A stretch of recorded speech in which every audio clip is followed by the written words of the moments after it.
जब बिलेमेन इम्बैलेंस हो जाता है तो गॉलस्टोन्स फॉर्म हो जाती है। गॉलस्टोन्स साइज में छोटी से बड़ी हो सकती हैं और कभी सिंगल तो कभी मल्टीपल भी होती हैं। चौथा, गॉलस्टोन पैनक्रियाटाइटिस। जब गॉलस्टोन पैनक्रियास के डक्ट को ब्लॉक कर देता है तो पैनक्रियास इन्फ्लेम्ड हो जाता है। ये एक डेंजरस कंडीशन है। आज हम डिस्कस करेंगे एक कॉमन लेकिन important topic, gall bladder surgery. बहुत पेशेंट्स कंफ्यूज्ड होते हैं, डॉक्टर मुझे गॉलस्टोन्स हैं लेकिन क्या मुझे सर्जरी करवानी चाहिए या सिर्फ मेडिसिन से काम हो जाएगा? तो इस वीडियो में मैं आपको डिटेल में बताऊंगी किस पेशेंट को गॉल ब्लैडर सर्जरी कंसिडर करनी चाहिए और कौन से वार्निंग साइंस हैं जो इग्नोर नहीं करने चाहिए। Gall bladder and gallstones. Gall bladder एक स्मॉल पाउच लाइक ऑर्गन है जो लिवर के नीचे होता है। इसका काम होता है बिले स्टोर करना, जो डाइजेशन में हेल्प करता है, स्पेशली फैट्स के ब्रेकडाउन में। जब बिले में इम्बैलेंस हो जाता है तो गॉलस्टोन्स फॉर्म हो जाती है। गॉलस्टोन्स साइज में छोटी से बड़ी हो सकती हैं और कभी सिंगल तो कभी मल्टीपल भी होती हैं।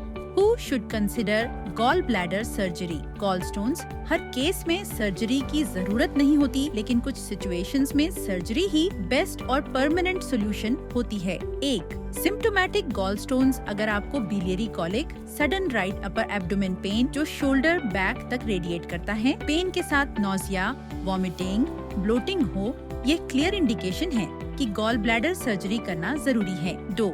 Acute cholecystitis, gall bladder infection.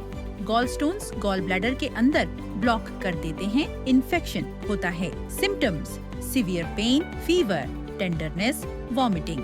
अगर टाइमली सर्जरी ना हो तो गॉल ब्लैडर रप्चर भी हो सकता है। तीसरा, कोलेडोकोलिथायासिस। कभी कभी गॉलस्टोन गॉल ब्लैडर से निकालकर बिले डक्ट में चला जाता है। ये जॉन्डाइस, सीवियर पेन, पैनक्रियाटाइटिस तक कॉज कर सकता है। ऐसे केसेस में urgent ERCP plus gall bladder removal surgery की जरूरत होती है। चौथा, गॉलस्टोन पैनक्रियाटाइटिस। जब गॉलस्टोन पैनक्रियास के डक्ट को ब्लॉक कर देता है तो पैनक्रियास इन्फ्लेम्ड हो जाता है। ये एक डेंजरस कंडीशन है जिसमें severe abdominal pain, vomiting, fever होता है। सर्जरी के बिना रिकरेंस और कॉम्प्लिकेशंस हाई होते हैं। 5th, गॉल ब्लैडर पॉलिप्स 1 से अधिक सेंटीमीटर या कैल्सिफिकेशन, पोर्सलेन गॉल ब्लैडर हो तो कैंसर रिस्क हाई होता है। प्रिवेंटिव सर्जरी रिकमेंडेड होती है। गॉलस्टोन्स का परमानेंट ट्रीटमेंट है लेपारोस्कोपिक खोलेसिस्टेक्टोमी। 4 स्मॉल इंसिशंस के थ्रू गॉल ब्लैडर रिमूव किया जाता है। Advantages: minimal pain, fast recovery, 24 to 48 hours में patient discharge, no large scar, cosmetic benefit, low complication rate. What happens if surgery is delayed? Recurrent pain attacks, quality of life disturb होती है।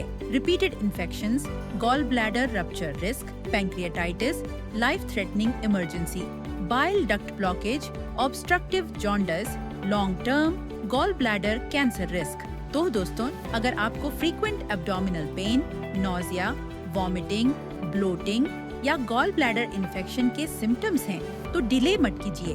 Gall bladder stones का permanent और safest solution है surgery और Felix hospital में आपको मिलेगा world class treatment with excellent results. मिलते हैं अगले वीडियो में एक नए टॉपिक के साथ। तब तक अपना ख्याल रखिए और healthy रहिए। Are you worried about your health? Subscribe to the Felix Hospital channel for expert guidance and support. And if you are facing any health-related issues, book your consultation with Felix Hospital today.